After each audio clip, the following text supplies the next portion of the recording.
Hi friends, welcome back to Because. இந்த video unit 2ல வந்து நம்ம priority based scheduling techniques பார்க்க போறோம். ரெண்டு fundamental technique இருக்கு friends.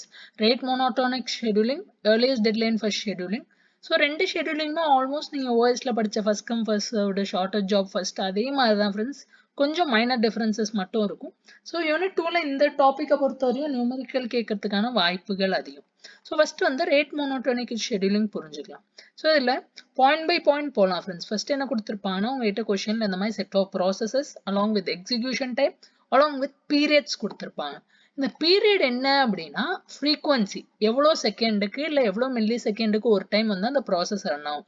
ஸோ P1ஓட பீரியட் 4னா 4 மில்லி செகண்டுக்கு ஒரு டைம் P1 ரன் ஆகும். அதான் இந்த பீரியடோட மீனிங். ஓகே, இதுல ஃபர்ஸ்ட் ஸ்டெப் என்ன பண்ணும் அப்படின்னு பார்த்தீங்கன்னா ரொம்ப ரொம்ப சிம்பிள் ஸ்டெப். ப்ரியாரிட்டி அசைன் பண்ணும். ஸோ ப்ரியாரிட்டி எப்படி சார் அசைன் பண்ணும்னா எந்த ப்ராசஸோட ஃப்ரீக்வன்சி இருக்கிறதுலேயே கம்மியாக இருக்கோ அதுக்கு ஹையஸ்ட் ப்ரியாரிட்டி கொடுக்கணும். ஸோ இங்கே ப்ராசஸ் P1ஓட பீரியட் என்ன 4, P2 இது 6, P3 இது 12. அப்போ P1ஓட பீரியட் ஆர் ஃப்ரீக்வன்சி மினிமலாக இருக்கு. அதனால நான் அதுக்கு ஹையஸ்ட் ப்ரியாரிட்டி கொடுக்குறேன் 1. ஏன் சார் ஹையஸ்ட்னு சொல்லிட்டு மினிமல் நம்பர் யூஸ் பண்றீங்க? ஸோ நம்ம இங்க என்ன சொல்றோம், ப்ரியாரிட்டி ஷெடியூலிங்ல நம்பர் கம்மியாக இருந்தா ஹையஸ்ட் ப்ரியாரிட்டின்னு அர்த்தம். அதனால நம்ம 1 கொடுத்துட்டோம். இப்போ நெக்ஸ்ட் ஹையஸ்ட் யாரு? ஸோ P1க்கு அடுத்து பீரியட் யாருக்கு கம்மியாக இருக்கு? P2க்கு இருக்கு. ஸோ அதுக்கு 2. தென் P3க்கு 3. இது ஸ்டெப் நம்பர் 1. ஸோ அதான் இங்க கொடுத்துருக்கோம் பாருங்க. Highest priority would be assigned for lowest frequency. இது பாயிண்ட் நம்பர் 1. ரேட் மோனோட்டோனிக் ஷெடியூலிங்கை பொறுத்தவரையும். பாயிண்ட் நம்பர் 2 என்னன்னு பார்த்தீங்கன்னா ஃபிக்ஸ்டு ப்ரியாரிட்டி. அப்படின்னா என்ன? ப்ராசஸ் P1க்கு நான் ஒரு டைம் ப்ரியாரிட்டி 1ன்னு சொல்லிட்டேன்னா அந்த ஷெடியூலிங் முடிகிற வரையும் ப்ராசஸ் P1ஓட ப்ரியாரிட்டி 1ஆக மட்டும் இருக்கும். அது மாறவே மாறாது. நெக்ஸ்ட் ஷெடியூலிங்ல நம்ம ஜாப் எப்படி பிக்கப் பண்ணுவோம் அப்படின்னு பார்த்தீங்கன்னா பிக் ஹையஸ்ட் ப்ரியாரிட்டி ஃபர்ஸ்ட். அது பாயிண்ட் நம்பர் 3. அப்போ ஒரு பாயிண்ட்ல 3 பேரும் ரெடியா இருக்காங்க. P1, P2, P3 3 பேரும் ரன் ஆக ரெடியாக இருந்தால் அதுல நான் ஹையஸ்ட் ப்ரியாரிட்டி உள்ள P1 தான் பிக் பண்ணுவேன். இவ்வளவுதான் ஃப்ரெண்ட்ஸ் ஆல்கோ, வேற ஒண்ணுமே கிடையாது. ஓகே, ஸ்டெப் நம்பர் 1 புரிஞ்சிச்சு. இப்போ ஸ்டெப் நம்பர் 2ல calculate hyper period. Hyper period ஹெச்சோட ஃபார்முலா என்னன்னா ரொம்ப simple. LCM of all the periods. என்னென்ன பீரியட் இருக்கு? 4, 6, 12. சார் இந்த 4, 6, 12 எங்கேருந்து வந்துச்சு? ஸோ 4, 6, 12. இதோட LCM எடுத்தீங்கன்னா 12 கிடைக்கும். ஓகே, இப்போ next step number 3 calculate number of runs. ஒரு ப்ராசஸும் எவ்வளோ டைம் ரன் ஆகும்? ஸோ P1 பார்த்தீங்கன்னா இங்கே ஓவரால் ஹைப்பர் பீரியட் என்ன 12. P1ஓட பீரியட் என்ன 4. ஸோ 12/4 3 டைம்ஸ் ரன் ஆகும். தென் process P2 overall hyper period என்ன 12. P2ஓட பீரியட் என்ன 6. ஸோ 12/6 2. தென் P3 இது ஓவரால் ஹைப்பர் பீரியட் என்ன 12. P3ஓட பீரியட் என்ன 12. ஸோ இது வந்து ஒரு டைம் ரன் ஆகும். இதை ஜஸ்ட் வேலிடேஷனுக்கு நம்ம யூஸ் பண்ணுவோம். ஸோ இதை வந்து ஒரு ஓரமாக வச்சுக்கோங்க. P1 3 time, P2 2 time, P3 ஒரு டைம் ரன் ஆகும். ஸோ ரொம்ப சிம்பிள் ஃபண்டமெண்டல் ஃப்ரெண்ட்ஸ். கான் சார்ட்ல என்ன பண்ணோம்னா 0ல ஆரம்பிச்சு 12 வரையும், தட் இஸ் ஹைப்பர் பீரியட் என்ன வேல்யூ கிடைக்குதோ அது வரையும் கான் சார்ட் போட்டுக்கோங்க. தென் யூனிட் பை யூனிட் போட்டுக்கிட்டீங்கன்னா கன்ஃபியூஸ் பண்ணாம இருப்பீங்க. ஆனால் நான் 0, 1, 2, 3, 12 வரையும் போட்டிருக்கேன். நீங்க யூனிட் போடாம உங்களால சால்வ் பண்ண முடிஞ்சாலும் வெல் அண்ட் குட், தாராளமாக பண்ணலாம். ஓகே, இப்போ பாயிண்ட் 0க்கு வருவோம். ஸோ நான் பாயிண்ட் 0ல இருக்கேன். எனக்கு போட்டி போடுறது யாரு? P1, P2, P3 3 பேர் போட்டி போடுறாங்க. இந்த 3 பேரோட ப்ரியாரிட்டி என்ன? P1ஓட ப்ரியாரிட்டி 1, P2 2, P3 இது 3. இப்போ ஹையஸ்ட் ப்ரியாரிட்டி யாரு? P1. அப்போ நான் P1க்கு CPU கொடுத்துருவேன். எவ்வளோ நேரத்துக்கு தருவேன்? எப்போ நீங்க ஹையஸ்ட் ப்ரியாரிட்டி சூஸ் பண்றீங்களோ அதுக்கு அதோட எக்ஸிகியூஷன் டைம் பாருங்க, 1 மில்லி செகண்ட். ஸோ 1 மில்லி செகண்டுக்கு கொடுத்து முடிச்சுட்டேன். இப்போ பாயிண்ட் 1க்கு வந்துட்டோம். நம்ம 1 மில்லி செகண்ட்ல யார் யார் போட்டி போடுறது? P2 ஒரு போட்டி போடுறாரு, P3 ஒரு போட்டி போடுறாரு. இது ரெண்டுத்துல ஹையஸ்ட் யாரு? P2. ஸோ அதனால வந்து நான் P2க்கே கொடுத்துட்றேன். இப்போ பாயிண்ட் 2க்கு வரும். பாயிண்ட் 2ல வந்தா வெளியே வெயிட் பண்ற ஆள் யாரு? P3 தான். உள்ள எக்ஸிக்யூட் ஆயிட்டு இருக்கிறது யாரு? P2. ஸோ P2ஓட ப்ரியாரிட்டி P3ஓட கம்மியா கூடயா? P2ஓட ப்ரியாரிட்டி P3ஓட கூட. That is P2 is higher priority process. P2ஓட எக்ஸிகியூஷன் டைம் மொத்தம் எவ்வளோ? 2 ms. 2 msல 1 ms எக்ஸிக்யூட் ஆயிடுச்சு. ஸோ P2 நம்ம டிஸ்டர்பே பண்ணாம ரன் ஆக விடுறோம். ஸோ இது ஃபுல்லாவே ஒரு பிளாக் கண்டினியூஸா P2 ரன் ஆகுது. தட் இஸ் அதிகபட்சம் அது எவ்வளோ நேரம் ரன் ஆகும்னா அதோட எக்ஸிக்யூஷன் டைம் எவ்வளவோ அவ்வளோ நேரம் ரன் ஆகும். ஸோ P2 ரன் ஆகி முடிச்சிருச்சு. இப்போ பாயிண்ட் 3. பாயிண்ட் 3ல எனக்கு வெயிட் பண்றது யாரு? P3 ஒரே ஒரு ஆள். ஸோ 0.3ல எனக்கு வெயிட் பண்றது யாரு? P3 ஒரே ஒரு ஆள் தான், வேற யாரும் வெயிட் பண்ணல. இப்போ உங்க மைண்ட்ல ஒரு கேள்வி வரலாம். சார் இந்த P1, P4லாம் திரும்ப சீனுக்குள்ள ஒரு P1, P2லாம் எப்போ வருவாங்க? ஸோ ரொம்ப சிம்பிளான விஷயம் ஃப்ரெண்ட்ஸ். P1 இனிஷியலா எப்போ 0 msல வந்தாரா? திரும்ப இன் ஃப்ரீக்வன்சி ஆஃப் 4 ms வருவாரு. ஸோ P1 திரும்ப 4 msல போட்டி போடுவாரு, 8 msல போட்டி போடுவாரு, 12 msல போட்டி போடுவாரு. தென் P2 எப்பெல்லாம் போட்டி போடுவாருன்னு பார்த்தீங்கன்னா 6 msல ஒரு டைம், அகைன் 12. ஸோ P2 இங்கே ஒரு டைம் போட்டி போடுவார், இங்கே ஒரு டைம் போட்டி போடுவார். ஸோ P3யை பொறுத்தவரையும் ஸ்ட்ரெயிட்டாகவே அவரோட ஃப்ரீக்வன்சி 12 தான். ஸோ ஒரு 0க்கு அப்புறம் 12ல தான் வருவார், வேற எங்கேயும் வரப்போகிறது இல்லை. ஓகே, இப்போ நம்ம எங்கே இருக்கோம்? 0.3ல இருக்கும். ஸோ 0.3 ஒரு டைம் ஸ்டாம்ப் 3ல இப்போ எனக்கு போட்டி போடுறதே ஒரே ஒரு ஆள் தான், P3 மட்டும்தான். அப்போ P3க்கு தாராளமாக நான் கொடுத்துடலாம். ஸோ கொடுத்துட்டு P3 எக்ஸிக்யூட் ஆகிட்டே இருக்கு. அதுக்கு தேவை 3 மில்லி செகண்ட். ஆனா 1 மில்லி செகண்ட் எக்ஸிக்யூட் ஆகி முடிச்சோடனே அது வெளியே எட்டி பாக்குது, வேற யாராவது வெயிட் பண்றாங்களா? ஆமா, யார் வெயிட் பண்றா? P1. P1ஓட ப்ரியாரிட்டி P3ஓட கம்மியா கூடயா?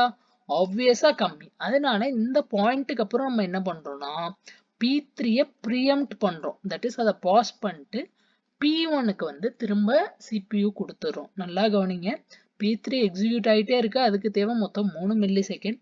ஆனா 1 மில்லி செகண்ட் எக்ஸிக்யூட் ஆகி முடிச்சோன்னா அது வெளியே எட்டி பாக்குது, வேற யாராவது ஹை ப்ரியாரிட்டி உள்ளவங்க வெயிட் பண்றாங்க. வெளியே எட்டி பார்க்கும் போது ஆமா ஹை ப்ரியாரிட்டி உள்ளவங்க வெயிட் பண்றாங்கன்னு தெரிஞ்சோடனே அந்த ப்ராசஸ் ப்ரீஎம்ப்ட் ஆயிட்டு ஹை ப்ரியாரிட்டி யார் இருக்காங்களோ அவங்கள நான் உள்ள போட்டுறேன். ஸோ P1க்கு எவ்வளோ டைம் தேவை? 1 மில்லி செகண்ட் தேவை. ஸோ P1க்கு 1 மில்லி செகண்ட் கொடுத்துட்டோம். இப்போ 0.5ல வரும். ஸோ 0.5ல பார்த்தோம் அப்படின்னா எனக்கு போட்டி போடுறது யாரு? ஒரே ஒரு ஆள், P3 மட்டும்தான், வேற யாருமே போட்டி போடல. ஸோ ஒரு ஆள் போட்டி போட்டா கவலையப்படாதுன்னா அவருக்கு கொடுத்துடலாம். திரும்ப P3 எக்ஸிக்யூட் ஆகிட்டே இருக்கு. எக்ஸிக்யூட் ஆகிட்டு இருக்கும் போது திரும்ப 0.6ல வந்து அது வெளியே எட்டி பார்க்குது. வெளியே எட்டி பார்க்கும் போது வெளியே யார் வெயிட் பண்றா? P2 which has higher priority than P3. அதனால அகெயின் P3யை ப்ரீஎம்ப்ட் பண்ணிட்டு CPU யாருக்கு கொடுத்துறோம்? P2க்கு கொடுத்துறோம். P2க்கு எவ்வளோ டைம் தருவோம்? அதுக்கு அதிகபட்ச தேவை 2 ms. ஸோ P2 எக்ஸிக்யூட் ஆகிட்டே இருக்கு, அட் 7 ms பார்க்குது. 7 msல வெளியே வெயிட் பண்றது யார்? யாரை நம்ம ப்ரீஎம்ப்ட் பண்ணி வச்சிருக்கோம்? P3யை மட்டும்தான்.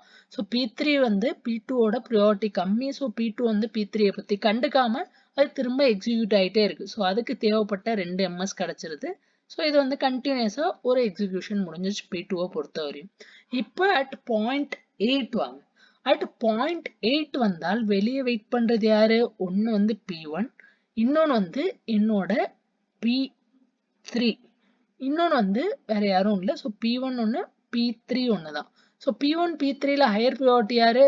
P1. ஸோ P1க்கு நான் கொடுத்துட்றேன். P1 எவ்வளோ டைம் எக்ஸிக்யூட் ஆகும்? 1 மில்லி செகண்ட் எக்ஸிக்யூட் ஆகும். 1 மில்லி செகண்ட் எக்ஸிக்யூட் ஆனோன்னு P1ஓட சாப்டர் க்ளோஸ். இப்போ நெக்ஸ்ட் P3 மட்டும்தான் வெயிட் பண்ணுது. ஸோ ஒருத்தர் வெயிட் பண்ணா நம்ம கவலையப்பட வேணாம், அவருக்கு தாராளமாக CPU கொடுத்துடலாம். எவ்வளோ டைமுக்கு கொடுக்கணும்? அதுக்கப்புறம் யாருமே வெயிட் பண்ணல, அதனால நான் CPU ஃபுல்லாக கொடுத்துடலாமா? ஃபுல்லாக கொடுக்க வேண்டிய நெசசிட்டி இல்லை ஃப்ரெண்ட்ஸ். ஏன்னா P3 நான் மொத்தம் எவ்வளோ டைம் எக்ஸிக்யூட் ஆகும்னு சொன்னால் ஒரே ஒரு டைம் தான் எக்ஸிக்யூட் ஆகும். அதுக்கு மொத்த execution time 3 milli second. So 1 milli second இங்கே கிடச்சிச்சு P3க்கு, இங்கே ஒரு மில்லி செகண்ட் கிடச்சிச்சு, இங்கே ஒன்று, இங்கே ஒன்று. ஸோ மொத்தம் 3 மில்லி செகண்ட் தான் தேவை. ஸோ அட் டைம் ஸ்டாம்ப் 10ஓட எல்லாமே நின்றோம். அதுக்கப்புறம் திரும்ப 12க்கு அப்புறம் தான் ரீஸ்டார்ட் ஆகும். நம்ம நார்மல் OI ஷெடியூலிங்கில் பண்ணுற மாதிரி ஆவரேஜ்லாம் இங்கே ஒன்றும் கண்டுபிடிக்க மாட்டோம். ஜஸ்ட் இந்த கான் சார்ட் வரையும் வரைஞ்சோன்னா போதும். இப்போ நம்ம பண்ணியிருக்கிறது கரெக்டாக இல்லையா அப்படின்னு எப்படி செக் பண்ணணும்னா ஃபர்ஸ்ட் P1 பாருங்க. P1 எவ்வளோ டைம் எக்ஸிக்யூட் ஆகணும்னு சொன்னேன்? 3 டைம். 3 இருக்கா? 1, 2, 3. ஸோ P1 3 டைம் எக்ஸிக்யூட் ஆயிருக்கு. Very good. நெக்ஸ்ட் P2 எவ்வளோ time? 2 time. So P2 1, 2. So 2 time execute ஆயிருக்கு. ஸோ P2வும் கரெக்டாக எக்ஸிக்யூட் ஆயிருக்கு. நெக்ஸ்ட் P3 எவ்வளோ டைம் எக்ஸிக்யூட் ஆயிருக்குன்னு சொன்னேன்? 3 டைம். இப்போ நீங்கள் நினைப்பீங்க சார் இங்கே ஒரு டைம், இங்கே ஒரு டைம், இங்கே ஒரு டைம். இல்லை ஃப்ரெண்ட்ஸ், P3 எக்ஸிக்யூட் ஆன என்ன? இங்கே 1 மில்லி செகண்ட், நெக்ஸ்ட் அதுலேயும் 1 மில்லி செகண்ட், நெக்ஸ்ட் அதுலேயும் 1 மில்லி செகண்ட். ஆக மொத்தம் அது ஒரு டோட்டல் டைம் எவ்வளோ? 3 மில்லி செகண்ட் தேவை. ஸோ இங்கே 1 மில்லி செகண்ட், இங்கே 1 மில்லி செகண்ட், இங்கே 1 மில்லி செகண்ட், மொத்தம் 3 மில்லி செகண்ட் சேர்த்து அது மொத்தம் ஆக்சுவல் எக்ஸிக்யூஷன் வந்து ஒரு டைம் தான், ஆனால் பிரேக் ஆகி எக்ஸிக்யூட் ஆயிருக்கு. ஸோ இதுவும் 1 டைம், இதுவும் பாஸ். ஸோ நம்ம இந்த நம்பர் ஆஃப் ரன்ஸ்க்கு ஏற்ற மாதிரி இந்த கான் சார்ட் வந்துருச்சு அப்படின்னா கரெக்டாக பண்ணியிருக்கோன்னு அர்த்தம். ஓகே சார், அப்போ கொஸ்டின்ல கொடுத்துருக்கிறது எப்போதுமே வரணுமா ஆன்சர் அப்படின்னு கேட்டா டெஃபினட்டாக கிடையாது. ஸோ இந்த கான்செப்ட் புரிஞ்சிருக்கும்னு நினைக்கிறேன் ஃப்ரெண்ட்ஸ். கொஞ்சம் வேகா இருந்தால் இன்னொரு டைம் வீடியோ வாட்ச் பண்ணுங்க, கண்டிப்பாக தெளிவாக புரிஞ்சிடும். நான் முடிஞ்சா இன்னும் 1 or 2 சம்ஸ் சால்வ் பண்ணி போடுறேன். இப்போ நெக்ஸ்ட் இங்கே பார்த்தீங்க அப்படின்னா அதே 3 ப்ராசஸ் தான் இருக்கு. எக்ஸிகியூஷன் டைம் மட்டும் வேற வேற. இங்க பீரியட் வந்து அதே தான் இருக்கு. ஸோ இங்க வந்து நம்மளால சாட்டிஸ்ஃபை பண்ற மாதிரி ஒரு ஷெட்யூல் போட முடியாது. இதை நீங்க ட்ரை பண்ணி பாருங்க. அப்பதான் உங்களுக்கு புரியும் ஏன் நம்மளால போட முடியல அப்படின்னு. ஸோ எக்ஸாம்ல கேட்குற எல்லா கொஸ்டினுக்கும் ஆன்சர் வரணும்னு நெசசிட்டி இல்லை. ஒரு சில கொஸ்டின் ஆன்சர் வராம கூட இருக்கலாம். ஸோ இதை சால்வ் பண்ணி நெக்ஸ்ட் வந்து RMS ஷெட்யூலிங்கோட அல்காரிதம் ஒரு கோட் ஃப்ரெண்ட்ஸ். இது ரொம்ப இன்டெப்தா பார்க்க வேண்டிய நெசசிட்டி இல்லை. மேலோட்டமா ஜஸ்ட் தெரிஞ்சு வச்சுக்கோங்க. நானுமே இன்டெப்த் எக்ஸ்பிளைன் பண்ண போகல, ஜஸ்ட் மேலோட்டமா வாட் இஸ் வாட்னு சொல்ல போறேன். ஸோ இங்க வந்து ப்ராசஸஸ் ஒரு டேட்டா ஸ்ட்ரக்சர். இது என்னன்னா it is nothing but array of process. So எல்லா ப்ராசஸோட ஆக்டிவேஷன் ரெக்கார்ட்ஸ் இருக்கும். எப்படி இருக்கும்னு பார்த்தீங்கன்னா ஆர்டர் ஆஃப் ப்ரியாரிட்டியில இருக்கும். என்ன ஆர்டரோ அந்த ஆர்டரை பேஸ் பண்ணி இருக்கும். ஸோ ஃபர்ஸ்ட் என்ட்ரி பார்த்தீங்கன்னா ஹையஸ்ட் ப்ரியாரிட்டி ப்ராசஸ் இருக்கும். நம்ம ப்ரீவியஸாக பார்த்த எக்ஸாம்பிள் படி ஸோ ஃபர்ஸ்ட் P1 இருக்கும், அப்புறம் P2 இருக்கும், அப்புறம் P3 இருக்கும். இது ஆர்டர் ஆஃப் ப்ரியாரிட்டியை பொறுத்து இருக்கு. இப்போ நெக்ஸ்ட் என்ன நடக்குதுன்னு பார்த்தீங்கன்னா இந்த ஃபங்க்ஷனுக்குள்ள போகலாம்.